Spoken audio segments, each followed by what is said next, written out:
Hi everybody, welcome to the MBS Network, my YouTube channel.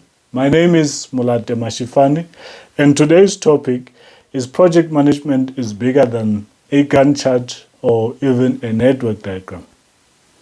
I'm often surprised at the perception of project management as held by people who may either not be experienced or qualified in the field of project management, but these are our colleagues who interact with our work on a daily basis. Often than not, I get the impression that project management is incorrectly equated to it's equated to individual projects or to some of its well-known tools, such as your Gantt chart or even your network diagram.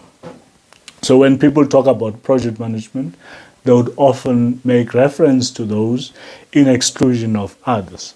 There's also the temptation to incorrectly use the following terms interchangeably, which is project schedule as well as project management, as if they mean one and the same thing. And we as project managers are also guilty of this. So this video is dedicated to going into a bit of a detail in explaining what project management is but most importantly, set out the strategic implications of project management in organizations which want to implement their corporate strategies to the latter.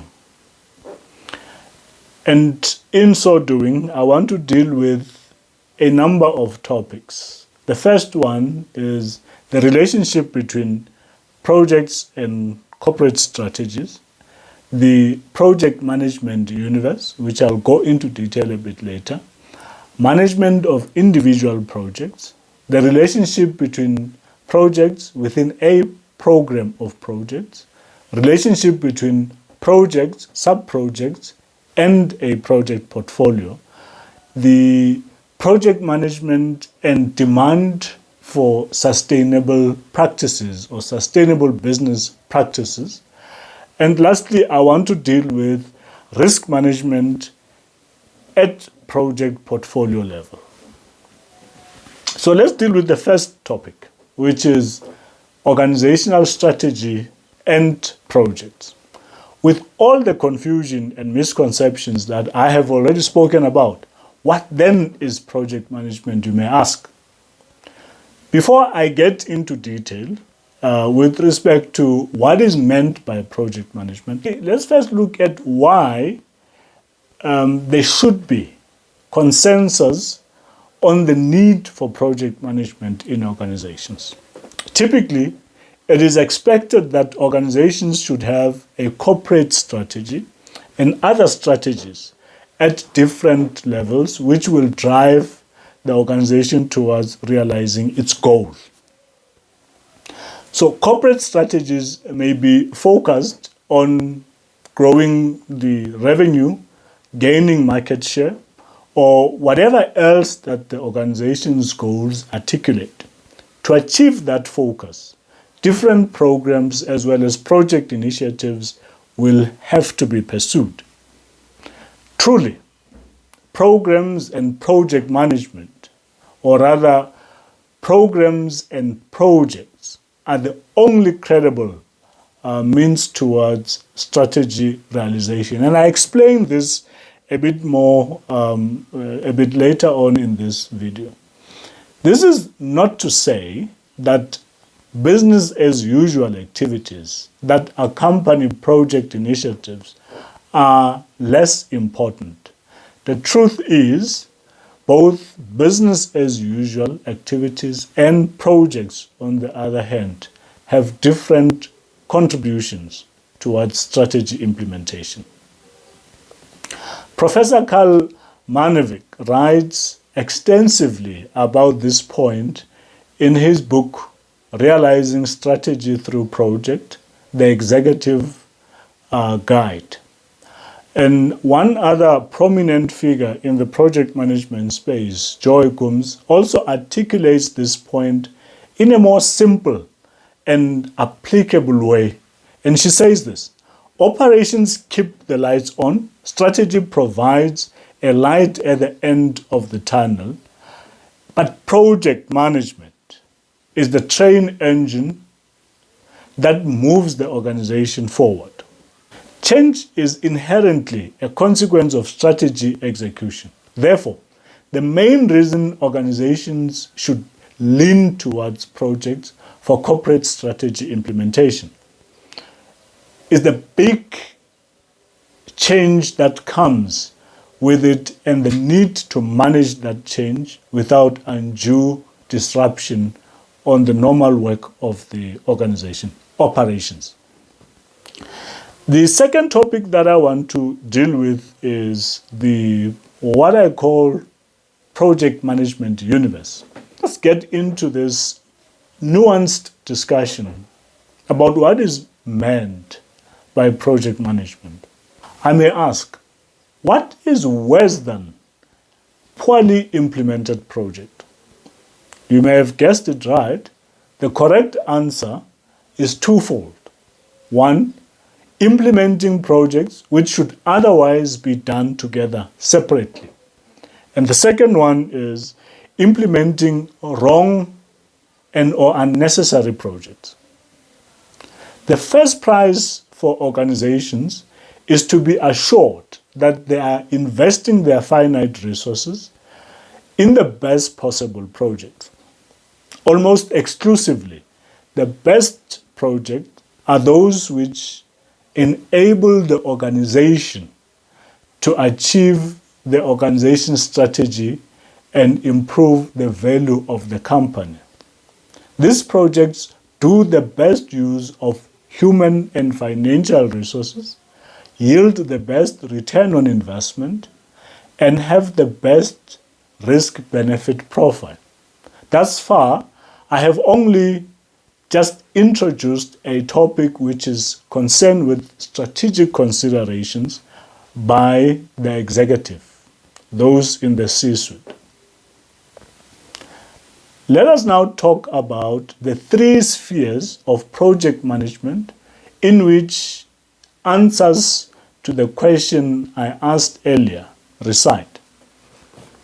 The three spheres are project portfolio management, project program management, and lastly, project management. But I want to continue this discussion by starting at the end with the third sphere, project management, which is at the cold phase of delivery. So let's get into it. Take note that project management definitions excludes both program and portfolio management. The focus of project management is on how to apply the acquired body of knowledge, techniques, tools, and skills to projects-related activities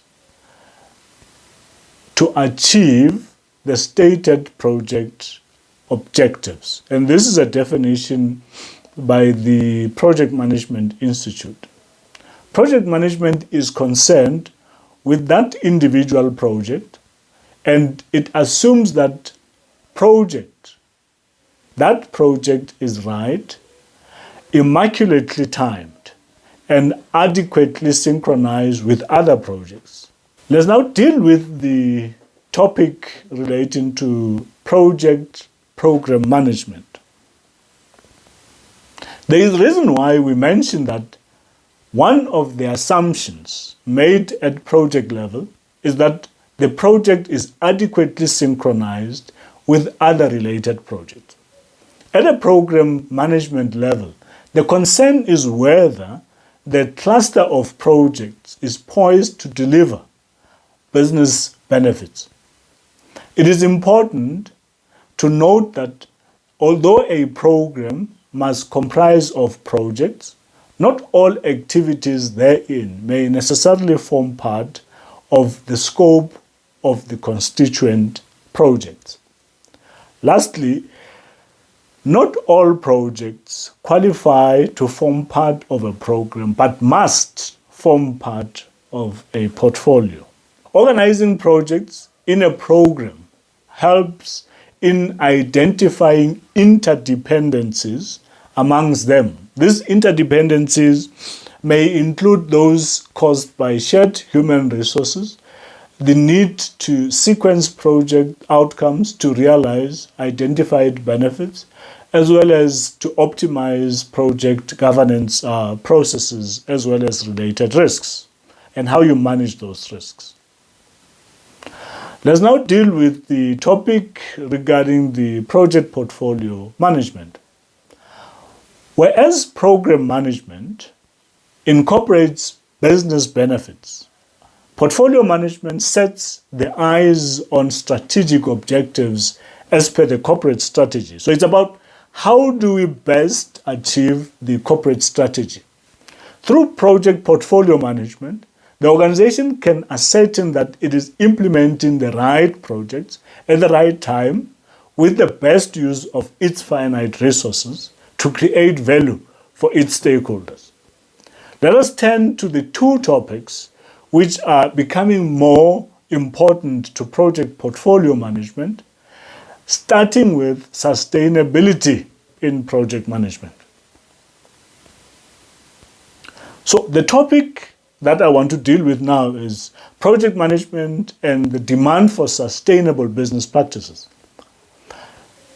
Accepting that projects enable corporate strategy and that they can be used to effectively respond to stakeholder demands puts the onus on practitioners to contribute to sustainable development. Today, practitioners must place sustainability at the front and center of project management. We have a duty to ensure that, for example, inputs that we use in executing our projects are sourced sustainably. Concerns around how are the workers who add value to these inputs treated? How are the communities within which the factories that produce these inputs are treated? Are they benefiting from the work that is done? Is there no child labor? Is there no slave labor? Or things like those. And what is interesting is that funding institutions are already looking into this.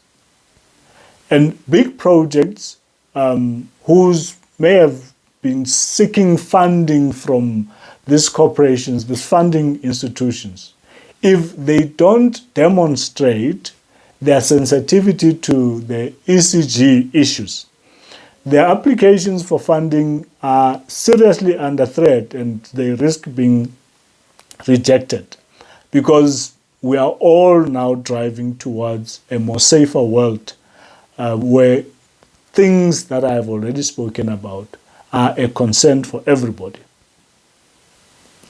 The last topic that I want to talk to is risk management at project portfolio level. So the ESG issues that I have spoken about, they show themselves in the risk profile of the portfolios that we are talking about, the portfolio of project, for several reasons, including that by their nature, as change initiatives and cost attached to them, projects, program, as well as portfolios represent a significant risk exposure for organizations.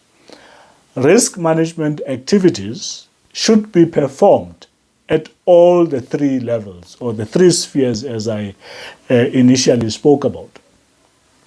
When performing risk management activities in field of project management, you are required to be aware of at least two considerations. The first of which is the objective of either that project, program, or portfolio. And secondly, how each relates to the other. The interplay between the three levels of project management. This approach ensures that we are focused on how best we can create and preserve the value sought through project management. An important takeaway from a risk management perspective when dealing with all the three spheres of project management, or the three levels, is to avoid simply aggregating individual project risks into either program or portfolio risks. That approach will not only enable your risk management effort to be directed at the relevant opportunities and threats given the sphere you are dealing with. In the end, project management, in its complete sense, should be a strategic consideration for organizations who care about corporate strategy realization. Greater awareness is required to enable or to ensure that project management is not confined to its most known tools and techniques, as I referred to earlier.